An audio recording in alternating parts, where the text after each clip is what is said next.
Hello everyone, welcome to my YouTube channel. In today's video, we are going to discuss the design of Twitter likes count.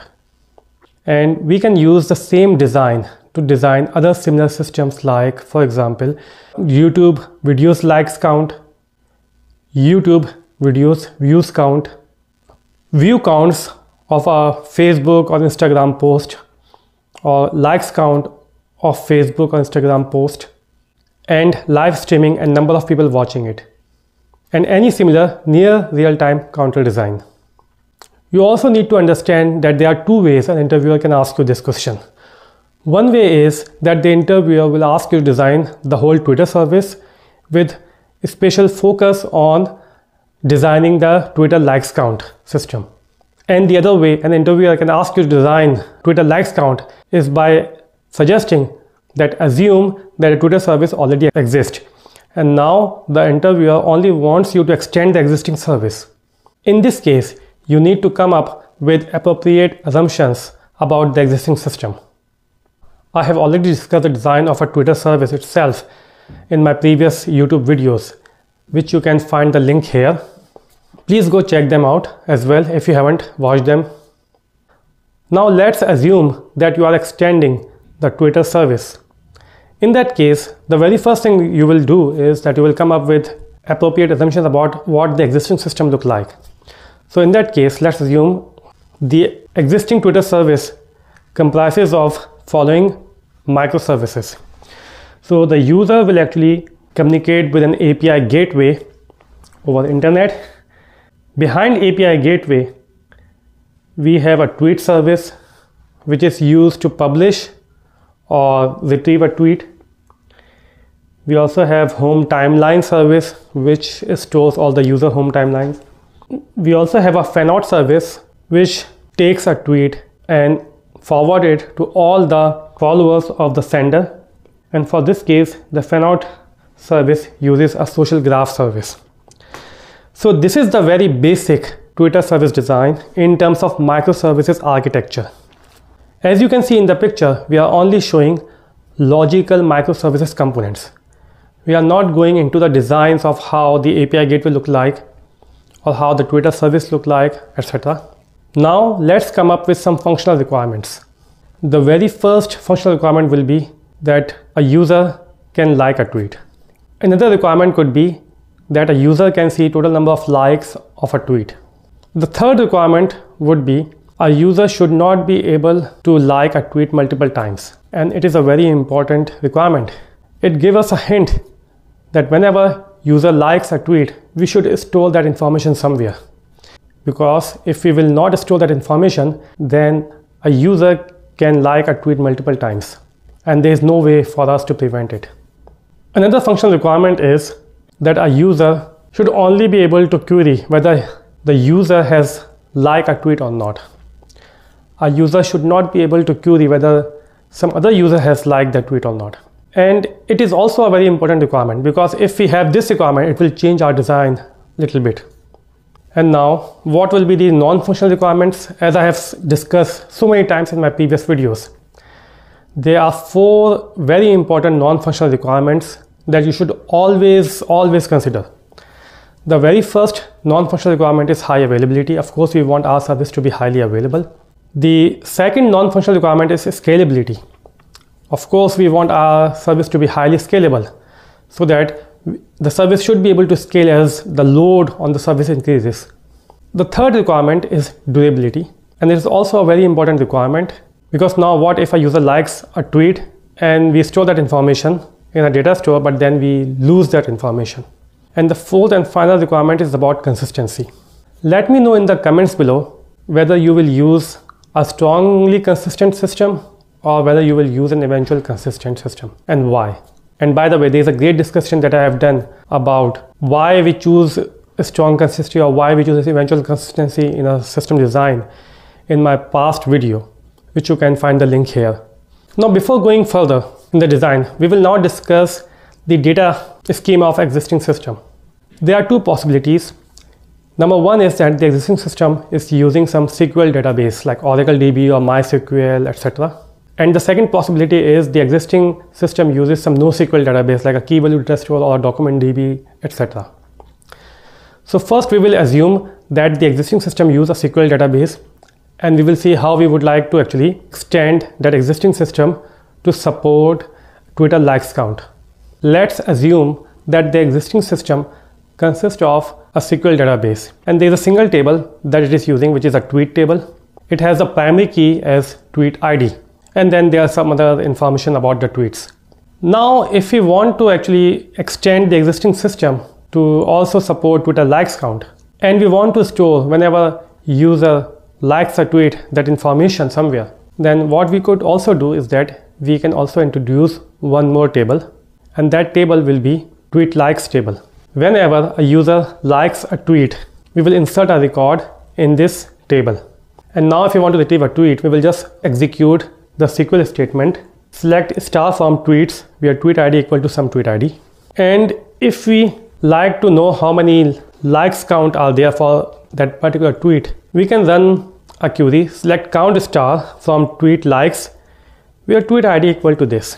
And of course, whenever a user likes a tweet, we will insert the record in the tweet likes table by executing this SQL statement, insert into tweet likes values tweet ID, user ID, timestamp. And now we have two implementation options. One is that we actually extend the existing tweet service to have support for the tweet likes count. And the other option that we have is to have a separate microservice which handles the tweet likes count. Let me know in the comments below which approach will you use. Will you extend the existing tweet service, or will you introduce a new microservice, and why? You need to understand that system design interviews is all about discussing different trade-offs and what are the pros and cons of different approaches. So you should be able to come up with the pros and cons of both the approaches. Right now, we are going to extend the existing tweet service to support the tweet likes count feature. Let's suppose we have a tweet service which comprises of multiple app servers behind load balancer. We can always introduce more stateless app servers here in this design. As the load increases, there will be a database and there will be a distributed cache. And of course, since we want our service to be highly scalable, a single database instance may not be able to actually handle all the load. So we may have to shard our database and have to use many database instances running different shards of our total data. Now, if a user wants to query a tweet, it will make an API call to get tweet that will goes to any of the app server. The app server will check in the distributed cache whether a tweet exists there or not.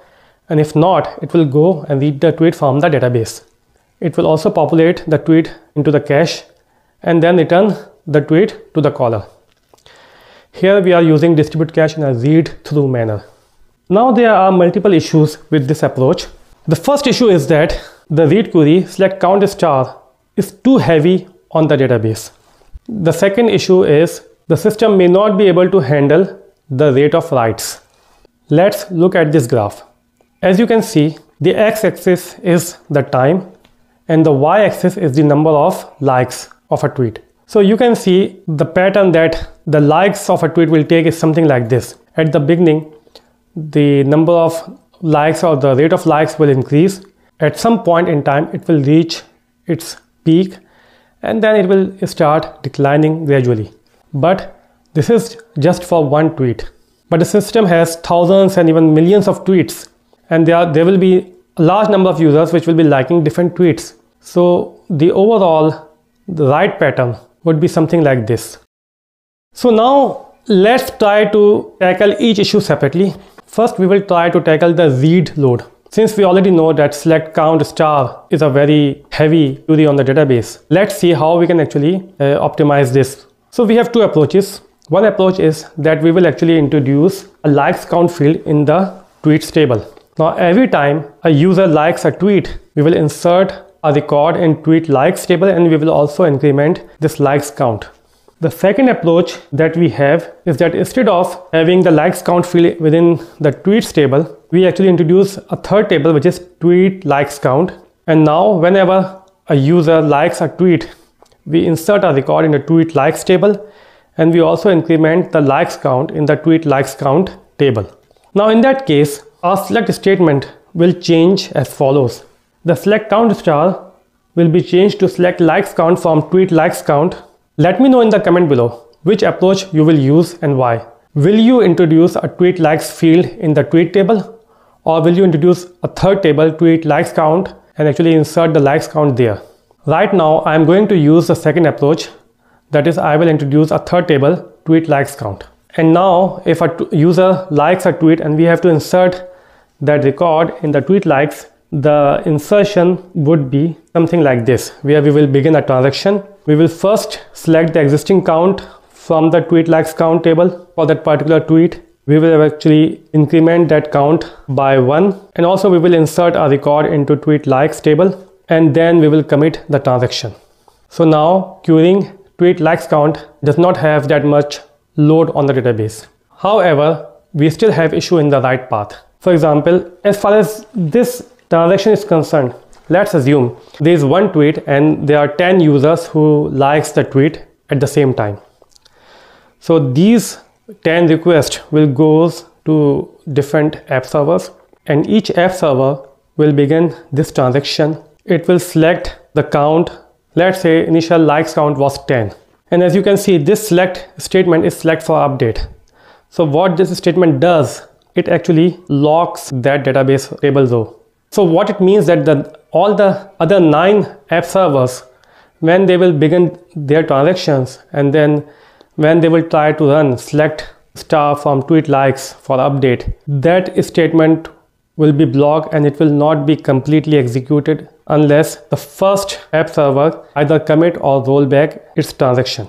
And so now only once the first app server is able to commit the transaction, then out of those 9 remaining, one of the app server will acquire an exclusive lock on that row in the table, and then the other 8 will have to wait for this second one to complete its transaction. And when the second one will complete, then out of those 8 left, only one of them will be able to acquire an exclusive lock on the table, and the rest of the threads still have to wait. This actually has a very negative effect on the user experience. Also, we are not able to minimize the number of writes happening concurrently in the database. So what we should do about it? Please pause the video here and think about it for some second. So there are 2 things that we have to do. First of all, we need to make sure that instead of doing individual writes whenever a user likes a table, it would be great if we somehow can batch multiple likes into single database transaction. However, we cannot achieve it unless we queue or store those likes in some temporary place. So what we will do now, that whenever a user likes a tweet and the request goes to app server, and instead of creating this SQL transaction, the app servers will actually insert that likes record into a queue. And now there will be some consumers which will be listening to that queue, and this queue is not a single queue. It's a distributed queue with multiple partitions. So for example, it could be a Kafka topic with a large number of partitions in it for scalability. And now these consumers which are consuming the events from the queue can actually process these events in memory, and then they could actually perform batch writes. Here I have a question for you. Let me know in the comments below. If these consumers are actually batching multiple writes into single database transaction, what will happen if, say, while they were consuming those events in memory, some of the consumers die? What would happen in that case? Is it possible that we may count a like record multiple times? And what is the best way to avoid this? There is one other thing that we can do in this architecture, is that instead of using a read-through cache, we will use a write-through cache. So whenever the consumers are batch writing to the database, they can also update the likes count for tweets in the distributed cache as well. One thing to understand is that while you are designing such a Twitter likes count system or similar system, there are many things where the interviewer can go and ask you details. For example, the interviewer can actually ask you about how the distributed queues work and how they are partitioned. The second thing that the interviewer can ask you is about if the consumers are actually doing batch writes to a database, then it means they are actually keeping track of the records or the like counts in memory. So now what happens if now a consumer dies in between? The third thing that the interviewer can discuss is that how will you shard your database? Like right now we have presented multiple database instances But how will you shard? Will you shard it based on the user ID, whether you will shard based on the Twitter ID, etc.? All these details I have discussed in my previous videos on designing Twitter service. Now, one last thing is that let's suppose instead of a SQL database, our existing system uses a NoSQL database like a key value data store. In that case, what is more appropriate?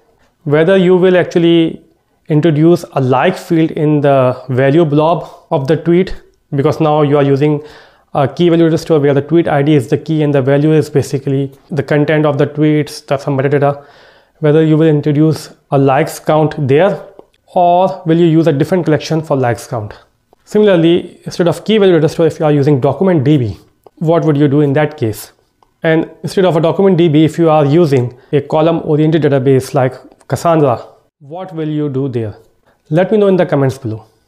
So I hope you find my video useful, and I will really appreciate if you like my video and do a comment below. Also, if you haven't subscribed to my channel, then please do subscribe. I will be adding more videos in the future. Thank you and take care.